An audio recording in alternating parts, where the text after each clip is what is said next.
আমাদের দেশে আমরা এত বঞ্চিত চলচ্চিত্রকার, আমাদের মাথায় দ্রুত অনুদানটা পাওয়াটাই সবচেয়ে গুরুত্বপূর্ণ ছিল। এটা বাস্তবতা। ঠিক আছে, যেই কারণে কেউ এটা নিয়ে কোনো কথা বলে নাই, এতদিন থাকার পরেও কেউ কোনো কথা বলে নাই। আমার কথাটা বোঝা যাচ্ছে? আচ্ছা, এটা করে একটা দিক বললাম আমি। আচ্ছা, আরেকটা দিক হচ্ছে গিয়ে যে আমি যখন নাকি আমার মতো একটা লোক, এটা একটা পরের কথা যে আমি আদৌ জুরিতে থাকার যোগ্য কিনা, আমার বদলে আরো অনেক যোগ্য লোক থাকতে পারে, আমিও রাজি হয়েছি একটা এক্সট্রিম কন্ডিশনে, যাই হোক যে কোনো কন্ডিশনে হোক। আমি কোনো কমিটিতে যাইনি, একটা কমিটিতে আমাকে বিসিটিআইয়েরও, এখানে সাজেদুল্লাহ জানে, অনেকে আমাকে বলছে আপনি যান। তো যাই হোক, আমি গিয়ে তো মোটামুটি বিপদেই আছি।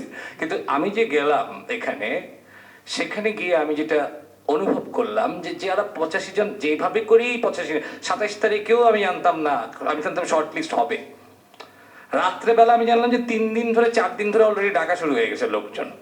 ঠিক আছে, এবং যখন ডাকা শুরু হয়ে গেছে তখন আমার দুইটা চয়েস ছিল, একটা দ্বিধা নিয়ে যে আমি যাব কি যাব না। সেখানে দ্বিধাটা নিয়ে আমি কেন গেলাম সেটা একটা যে প্রশ্ন আসে, যারা 1 মাস ধরে দেখার পরও কেন অনুদান দিল জমা, আমিও একই কারণে গেলাম আসলে। মানে এটা যেভাবে হোক কার্যকর হোক। যেটা ভুল হইতে পারে, আমি বলছি না আমি ঠিক কাজ করছি, আমার নানা রকম ভুল হইতে পারে, আমি জীবনে আর কোনোদিন শুধরানোর সুযোগ পাবো কিনা আমি জানি না। তো এরকম একটা জায়গা থেকে আমি গেছি, এবং সত্যিকার অর্থে 90টা স্ক্রিপ্ট আসলে দেওয়ার কথা ছিল না। বাছাই কমিটি থেকে প্রথমে 40টা স্ক্রিপ্ট, আমি তর্ক করে 40টা স্ক্রিপ্ট নিয়েছিলাম। ওরা ফোর্সফুলি 90টা স্ক্রিপ্ট দিছে। সত্যি কথা বলি, এটা এখন আমার বলতে কোনো সমস্যা নাই, আমি 25-26টাকে অলমোস্ট সেম টাইপের মার্ক দিছি। তার মধ্যে থেকে 40টা স্ক্রিপ্টের মধ্যে তারপর আমি যে দেখছি যে ওই 40টার মধ্যে যখন নাকি দেখছি মার্কিং, অন্যদের মার্কিং এ যেই 12টা আসছে, তারপর আমি একটা স্ক্রিপ্টের ক্ষেত্রে বলি নেই ওটা ঢোকার। ইনফ্যাক্ট বাছাই কমিটির কেউ বলতে পারবেন আমি কোনোদিন তাকে ফোন করছি বলার জন্য ভাই এটা থাকুক, এবং আমি কাউকে, আমার পাশের লোকটাকেও কোনোদিন ফোন করি নাই। এটা বলার কারণ হচ্ছে গিয়ে যে এই প্রসেসের মধ্যে তার ঝামেলা কোথায়। ঝামেলাটা প্রথমত এক হচ্ছে গিয়ে যে এই সংস্কারটা প্রাথমিক পর্যায়েই এটা আসলে যেভাবে করে হয়ে বসে সবার সাথে কথা বলে হওয়ার কথা ছিল, এটা হয় নাই। এটা এটা দ্বিতীয়ত আরেকটা ব্যাপার যেটা বলতেছি যে আমাদের কাকে কমিটিতে রাখা উচিত। ভাই, যারা পিচিং এ গেছিল, আজকে যদি সাজেদুল পাইতো তো আমার লোকই হইতো, কারণ 85 জনকে আমি চিনি। আমার খুব কাছের লোক পাই নাই, আমি যে মধ্যপুরে থাকি অমুক জায়গায়, আমার সবচেয়ে আমার এডি পাই নাই, এটা আমি আমার যুক্তি দিয়ে বলতেছি না। আমি বলছি এখানে যে কেউ পাইলেই আমার কাছের লোক হইতো। সুতরাং আমি আদৌ ফিট কিনা এটা কিন্তু একটা কোয়েশ্চেনেবল ব্যাপার, কিন্তু যে আমাকে মতো লোককে আদৌ রাখা যাবে কি যাবে না। আমার এখন আমি কয়েকটা কথা বলে দ্রুত শেষ করব। অন্য জায়গায় আমি এগুলা আমি বলতেছি না আমি যেগুলো বলছি তারপরেও আমাকে আমাকে ভুল ধরার নাই, আমার হাজারটা ভুল আছে, সেটা নিয়ে আলোচনা করা যায়, সমালোচনা করা যায়, লেখা যায়, কোনো সমস্যা নেই। তো কিন্তু আমার মনে হচ্ছে যে আমার পজিশনটা একটু বলা উচিত, যে এটা যদি উপকারে লাগে যে এগুলো আসলে ঠিক করা যাবে কেমনে ভবিষ্যতে। কয়েকটা ব্যাপার আমি যেটা বলতে যাচ্ছি সেটা হচ্ছে কি, যে প্রথমে যে জিনিসটা আসছে সেটা হচ্ছে একজন বললেন যে চলচ্চিত্রের সংখ্যা উনি পায় নাই একটা।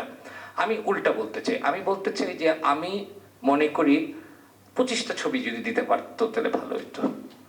কেন আমি মনে করি যে 25টা ছবি দিলে ভালো হইতো? কারণ আমি মনে করি আরো বেশি হইলে ভালো হইতো। কারণ দেখেন, আমরা একটা খারিজের রাজনীতি করি, কি ভালো হয় নাই, ভালো হয় নাই, ভালো হয় নাই, ভালো হয় নাই। ভাই, একটা দেশে ভালো হওয়ানোর জন্যই তো অনুদানটা দিচ্ছে, এটা তো সংখ্যায় বাড়বে তো ভাই। কাজ নাই, কাম নাই, মানুষের টাকা নাই, পয়সা নাই, বন্ধ হয়ে আছে। সংখ্যা তো বাড়ানো উচিত চলচ্চিত্রের, এটা তো ভাই সংখ্যা কমানো উচিত না। আমি কোনো মতেই সাপোর্ট করি না যে চলচ্চিত্র না দেওয়া।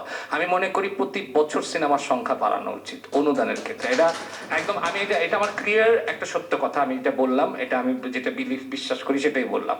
75 লাখ টাকা বেশি বাড়ানো উচিত কিনা প্রতি ছবিতে, সেটা আমি এখন মনে করি না। তার কারণ হচ্ছে কি, যে 75 লাখ টাকা গ্র্যান্ট, এটা প্রডিউস না, it is a government grant. আর আপনি স্বাধীন ফিল্ম বানাচ্ছেন, লো বাজেট স্বাধীন ফিল্ম, আপনার এইটা কিন্তু আপনি একটা কমার্শিয়াল ছবি বানাচ্ছেন না। তারপর আপনি একটা প্রডিউসার নিয়ে বানাতে পারেন, সেটা আলাদা কথা, কিন্তু গভর্নমেন্ট গ্র্যান্ট, এটা গ্র্যান্ট অনুযায়ী টাকার অঙ্কটা। আমি যখন প্রথম অনুদান পাইছিলাম আমি 40 লাখ টাকা পাইছিলাম, 10 লাখ টাকা কেটে দিছিল, আমি কিন্তু সরকারের সু করতে পারতাম। 10 লাখ টাকা কেটে রাখছে, এফডিসির নাকি টাকা নাই, মানে ওর তো 10 লাখ টাকা দেওয়া যাবে না। তো সেটা 75 লাখ টাকা আসছে, সেটা খুব বেশি আসছে সেটা বলতে চাচ্ছি না আমি। আমি বলতেছি যে যদি এখন টাকাটা না বাড়ানো যায় তাহলে বরাদ্দ বাড়ায়, সংখ্যা বাড়াক, এটা হচ্ছে 1 নাম্বার। শর্ট ফিল্মের ক্ষেত্রেও সংখ্যা বাড়াক, এটা হচ্ছে আমার একটা। দ্বিতীয় হচ্ছে কি প্রামাণ্য চিত্র, এটা একটা ধারা, এটা ফিকশনের মতো আলাদা ধারা। এখানে যে আমরা দেখছি না, এখানে যে আমরা কয়েকটা পয়েন্ট আউট করছি না যে আদিবাসীদের জন্য এরকম বা এইটা, এই একই জিনিসগুলো একই সাথে প্রামাণ্য চিত্রেও থাকতে পারে, কারণ প্রামাণ্য চিত্র একটা আলাদা বিকাশ হয়েছে ধারা। কোনো পৃথিবীর কোনো গ্র্যান্ড ফিকশনাল প্রামাণ্য চিত্রতে একটা ন্যূনতম একটা, আর এটা পৃথিবীতে কোথাও নাই, কারণ এটা আলাদাভাবে প্রজ্ঞাপন যাবে ফিকশনের জন্য। 12টা ছবি যদি হয়, 20টা ছবি যদি ফিকশনের জন্য আলাদাভাবে প্রজ্ঞাপন যায়, 20টা ছবির আলাদা প্রজ্ঞাপন ডকুমেন্টারির জন্য থাকতে হবে। এটা হচ্ছে কি আমার প্রাইমারি লেভেলে আমি বলতেছি। এটা আমরা যদি কার্যকর করতে পারি তাহলে আমরা দেখবো যে প্রামাণ্য চিত্রকে বাংলাদেশের চলচ্চিত্র মনে করা হয় না। আওয়ামী লীগের আমলে শুনতে কি পাও বিদেশে একটা ফেস্টিভ্যালে সরকার থেকে পাঠানোর কথা ছিল, তখন একটা সচিব বলছিলেন ওটা কি, ওটা কি সিনেমা, তখন বলছে যে এটা তো ডকুমেন্টারি। ডকুমেন্টারি তো সিনেমা না, ওটা বাদ।